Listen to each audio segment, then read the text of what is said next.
주님이 이 땅에 오심을 다시 한번 마음에 새기고 그 가운데 우리의 믿음과 우리의 신앙을 좀 더 이렇게 확장시켜 나갈 수 있는 은혜의 시간이 되는 4주간이 됐으면 바랍니다. 그걸 위해서 목사도 열심히 기도할 테니까 여러분들도 열심히 준비해서 우리가 기다림의 진정한 의미를 발견하시고 그 의미를 따라서 이 땅을 살아가는 저와 여러분들 되길 간절히 바랍니다. 자, 오늘 본문은 여러분들 예레미야 말씀입니다. 예레미야 예언자는 제가 한번 소개한 적이 있는데, 예레미야는 어린 나이에 예언자로 부름받은 다음에 40년 동안 남유다를 위해서 예언 활동하는 사람이었습니다. 처음에 주님께서 예레미야를 불렀습니다. 그런데 예레미야가 두 가지 이유로 저는 그렇게 할 수 없다고 거절을 했어요.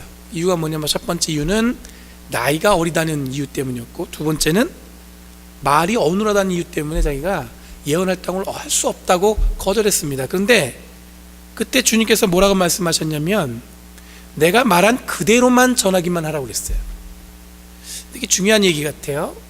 자기가 말을 잘하고 자기가 나이가 있고, 그보다도 중요한 건 뭐냐면 하나님의 말씀을 그것만 전하기만 하면 되는 거예요. 그러니까 여러분들, 우리 사람들은 그 사람들이 갖고 있는 배경이나 그 사람이 갖고 있는 여러 가지 백그라운드, 그가 갖고 있는 여러 가지 지식들이 그 사람을 어떻게 보면 돋보이게 할지 모르겠지만, 하나님 앞에 선 우리들은 그 모든 것은 여러분들 다 뭐냐면 아무것도 아닌 거예요. nothing이에요. 그저 뭐 하기만 하면 되냐면 하나님이 나에게 주신 말씀 그대로 전하기만 하는 것. 여러분, 예레미야가 활동할 때 북이스라엘이 망했고 남유다도 바벨론의 정복 전쟁 앞에서 풍전등화 같은 어떤 상황이었습니다. 당시 여러분, 고대 근동의 전쟁이라는 것은 이 제로섬 게임 같아요. 그래서 지는 나라는 어떻게 되는 거냐면 완전히 파괴돼요. 포로로 끌려가기도 하고 완전히 완전히 없어짐을 경험하게 되는 거예요. 예루살렘 성전도 잘 아시겠지만 파괴되었고, 궁전도 파괴되었습니다. 그리고 성전의 집기들도 다 약탈당했습니다. 아무것도 남지 않는 거예요. 이런 식의 활동했던 예언자 예레미야는 이 전쟁에서 진 고통만 그의 삶에 있었던 것이 아닙니다. 예레미야는 자기가 하나님의 말씀을 그대로 전하라는 것을 순종하고 하나님이 주신 말씀을 그대로 전했습니다. 그랬더니 자기 민족, 자기 백성, 자기 제사장들이 예레미야를 핍박하기 시작했어요. 무슨 말이냐면은 하나님을 믿는다고 하는 백성들이 예레미야 예언을 듣기 좋아했다, 싫어했다는 거예요. 그래서 그 예레미야를 어떻게 했냐면 핍박했습니다. 바벨론의 침략이 임박한 순간에 예루살렘 주민들이 성전에 가득했습니다. 이상하죠? 예레미야는 하나님의 말씀을 전하러 갔는데 그 사람들이 다 어디가 있냐면 다 성전에 가 있는 거예요. 야, 그럼 괜찮은 거 아닐까 싶은데, 여러분, 성전 안에서 하나님께 모든 걸 맡기고 회개하기 위해서 사람들이 모인 게 아니라, 그 당시 제사장 이름이 바수올이었는데, 바수올은 주로 어떤 이야기를 나눴냐면 괜찮다, 아주 좋아질 거다, 이것만 얘기했어요. 아무 문제 없다는 거예요. 나라도 망하지 않을 것이고 역사적으로 바벨론이 쳐들어와도 우리가 이길 수 있다는 얘기만 한 겁니다. 그리고 하나님 앞에 회개할 것에 대해서는 요만큼도 얘기하지 않았습니다. 그러니까 늘 백성들이 귀에 듣기 좋은 이야기만 성전에 하다 보니까 사람들이 성전에 모여들긴 했지만 그들이 하나님께 자기를 자복하고 예배하고 하나님께 드리기 위해서 온 모임은 아니었다는 얘기죠. 재밌는 얘기예요, 그렇죠? 성전에 사람들이 몰렸지만 그들의 목적은 하나님이 원하는 것과 달랐다. 이런 상황에서 성전에 나오는 백성들을 향해서 여러분, 예레미야가 예언을 합니다. 여러분들 회개하셔야 됩니다. 그랬더니 바수올이 이 예레미야를 갖다가 성전 마당에 이 차코라고 해가지고, 여러분들 저기 옛날 보면은 수갑은 아니고 목에다 치우는 감옥 같은 거 있잖아요. 그걸 채워갖고는 가둬둡니다. 사람들이 지나간 사람들 다 보죠. 그래서 여러 가지 조롱거리로 만들어 버려요. 여러분, 예레미야를 그가 당한 고초나 어려움을 설명하면은 시간이 모자랄 정도로 예레미야는 사연이 많은 사람이었습니다. 근데 이런 정황에 있던 예레미야가 오늘 말씀에는 뭐라고 얘기하냐면 복된 날, 그날에 대해서 얘기하고 있다는 얘기예요. 여러분, 예레미야는 이미 내려질 심판을 부정하지 않았습니다. 고난과 고통으로 밀려올 역사 앞에서 예레미야는 지금 뭐라고 선언하고 있냐면, 지금 모든 것이 다 파괴되고 다 뺏기고 포로로 끌려갔는데 그날을 여러분들 예레미야가 뭐라고 선언하냐면 복된 날이 올 것이다 이렇게 선언하고 있어요. 만만치 않은 자신의 삶의 고난과 고통 속에서 그날과 복된 날을 선언하고 있습니다. 여러분, 그날과 복된 날은 문맥상 뭐냐면 구원받을 날이에요. 이 말은 좀만 더 극적으로 표현하면 뭐냐면 지금의 현실이 완전히 지금은 굉장히 위기 속에 있고 고통 속에 있지만 어떤 날이 온다? 하나님이 통치가 함께하는 그날이 올 것이다. 그걸 지금 예레미야가 지금 선언하고 있는 거예요. 그날이 올 것이다. 그때가 되면 하나님이 통치할 날이 올 것이다. 여러분, 나라가 망해가는 순간에 희망과 회복을 선언하는 예레미야 예언은 지금 그들이 처한 현실적인 어떤 상황과 역사적 상황은 평행선을 이루고 있습니다. 정확하게 이게 일치가 되지 않아요. 여러분, 이런 경험이 있을지 모릅니다. 자기가 가장 고통받는 순간에, 고난스러운 순간에 희망이라는 문장이 쉽게 귀에 들어옵니까? 안 들어옵니까? 잘 안 들어오죠. 내가 어려운데 어떻게 희망이란 말이 들어오겠어요? 아무리 좋은 말이라고 해도 지금 힘들고 고통스러운 순간에서 벗어나는데 우선이지 어떤 위로도 희망의 이야기들은 귀에 들어오지 않습니다. 어쩔 땐 잘 될 거라고 얘기하는 사람이 미워요. 나 힘들어 죽겠는데 좀만 기다려라. 예전에 어떤 목사님이 저한테 그랬어요. 이 또한 지나가리라. 언제 지나가? 지금 힘든데. 그렇죠? 그게 희망이 돼서 나한테 용기가 되면 좋은데 대부분 그렇지 않더란 얘기죠. 여러분, 지금 이스라엘의 현실은 전쟁에서 패배한 후에 성전과 궁전이 파괴된 상황입니다. 성벽 하나 남지 않았습니다. 감나가는 물건은 다 빼앗겼고 포로로 끌려가는 상황에서 지금 예레미야가 선언하는 희망의 메시지, 그날이 올 것이다, 하나님의 날이 올 것이다 라는 말씀이 이스라엘 백성들 귀에 들어올 리가 없습니다. 그게 귀에 딱 들어올 리가 없어요. 그런데 그럼에도 불구하고 예레미야가 선언합니다. 온 이스라엘에 하나님의 복된 약속을 이루어질 그날이 올 것이다. 여러분, 바벨론이 남유다를 멸망시키기 전까지 예레미야의 예언은 뭐냐면 예루살렘을 향해서 계속 백성들을 향해서 회개하라고 그랬어요. 회개해라. 다들 괜찮다 하는데 그렇지 않다고 얘기했습니다. 회개해야지 지금까지 살아온 삶의 방향을 돌리지 않으면 심판받을 수밖에 없다는 게 예레미야가 했던 예언의 내용이었어요.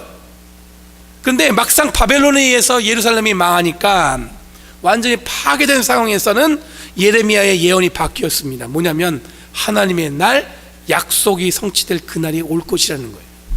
전 여기서 개인적으로 이 상황을 이해하려고 노력을 많이 했습니다. 왜냐면 이해가 잘 되지 않는 거예요. 처음에는 회개해라 그러더니 망하고 나니까 하나님의 날, 그날, 희망의 날이 온다는 거예요. 맞아도 너무 안 맞는 상황이잖아요.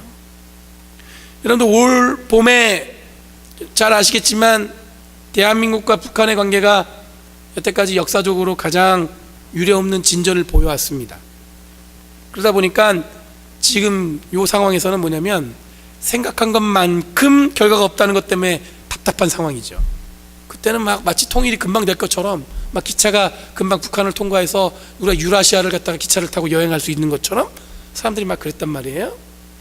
저마다 전문가들의 말을 들어보면 상황을 분석하고 합리적이고 이성적으로 이 상황을 해석하려고 노력합니다. 저는 이런 노력이 우리들을 좀 더 성숙하고 잘 마련된 계획 속에, 그 진단 속에 살아갈 수 있게 하는 힘이 있다고 생각합니다. 이런 관점에서 보면 예레미야의 예언은 여러분 이해 안 가는 부분이 많이 있습니다. 다들 괜찮다고 할 때 예레미야가 그렇지 않다고 선언한 것은 이해가 갑니다. 왜냐하면 자기가 볼 때는, 하나님의 말씀을 볼 때는 지금 괜찮은 게 아니에요. 그런 말을 할 수 있어요. 그런데 오늘 본문의 모든 것이 파괴된 이스라엘을 향해서 구원의 약속이 성취될 그날이 올 것이라는 선언은 지금 이스라엘이 처한 상황이나 객관적인 정세 판단으로 볼 때는 이해가 안 가는 말씀이에요. 아마 예레미야의 예언을 들은 사람들은 이렇게 이야기했을 것입니다. 지금 뭐라는 거야? 지금 포로로 끌려간 사람들이 안 보이나?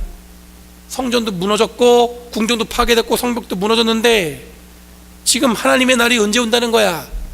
그렇지 않았겠어요? 그럼 정확한 진단입니다. 하지만 이 진단에는 뭐가 빠졌냐면 미래가 빠져 있어요. 얼마 전에 나사에서 인사이트라는 우주선을 화성에 착륙시켰습니다. 그 뉴스 보셨나요? 6개월간 그 인사이트라는 로켓이 날아 올라가서 화성에다가 그 인사이트가 그렇게 안정적으로 착륙을 한 거예요. 왜 갔냐면요, 더 재밌어요. 저는 그게 황당해요. 화성에 있는 그 핵, 그 지각 내부에 있는 것을 전구하기 위해서 그걸 쏘아 올렸다는 겁니다. 그 장면을 보면서 참 기술이 대단하다. 여기서 미사일을, 로켓을 쏴갖고 화성에 여러분 그것을 어떻게 보면 인사이트라는 그 위성을 갖다가 이렇게 착륙시키는 그 연구, 그 과학적인 방법, 이런 것들이 얼마나 경이롭습니까? 굉장히 놀라울 일이죠. 참 대단한 생각이 들었어요. 전 세계가 아마 그걸 보고 아마 놀랍게 여기고 기사로도 아주 탑뉴스로 떠들었던 그 기억이 납니다. 그런데 한편으로는 먹고 사는 문제로 아직도 고통받는 사람들이 이렇게 많은데 그렇게 비용을 많이 들여서 화성까지 로켓을 쏘아 올려야 하나 하는 생각도 많이 있을 거라는 생각이 들어요. 그렇지 않겠어요? 제가 예전에 그 퍼스트맨이라는 영화를 봤는데 그게 아폴로 11호가 달 착륙할 때 그 배경을 영화로 한 거예요. 근데 그 미국에서는 그게 저는 어릴 때 그게 벌써 이미 지나고 나중에 태어났기 때문에 기억 안 나는데 그게 엄청나게 좋은 기억으로 배웠어요. 왜냐하면 그렇게 바뀌었으니까. 근데 막상 그때 그 아폴로 11호를 쏘아 올릴 때 미국 전역에서 반대하는 집회가 굉장히 많았더라고요. 왜냐하면 제가 이제 거기서 인상적인 게 뭐냐면 어떤 흑인이 나와서 이렇게 스피치를 하는데 뭐라고 얘기냐면 백인들은 달에 가는데 우리 흑인들은 병원에 갈 돈이 없어서 길거리를 헤매네, 막 이렇게 얘기하고 있어요. 그러니까 자기들의 삶에 처한 현실과 이 사람들이 하고 있는 이야기가 이게 맞지가 않는 거예요. 달에 뭐하러 사람을 보내냐는 거죠.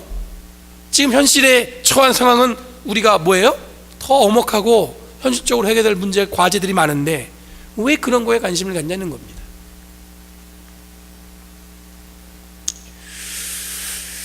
여러분, 우리가 잘 알고 있는 것처럼 현실적인 문제보다 미래에 마음을 두고 당장 아무 이득이 없는 것을 향해 마음과 물질이 집중할 수 있다는 것은 지금 우리가 인류가 지금까지 진보할 수 있었던 이유가 바로 거기에 있다고 저는 생각합니다. 비록 현실적인 상황은 우리를 묶어둘 수밖에 없는 상황이 될 수밖에 없다고 이야기할 수 있겠지만 우리의 마음은 어디에 가 있어야 되는 거예요? 그 너머의 미래에 어쩌면 여러분들 우리가 지금은 가치가 없는 건지도 모르겠지만 그 가치를 위해서 노력하는 무언가가 우리가 필요했고 그걸 통해서 우리 인류는 지금까지 어떻게 한 거예요? 진보했다고 볼 수가 있죠.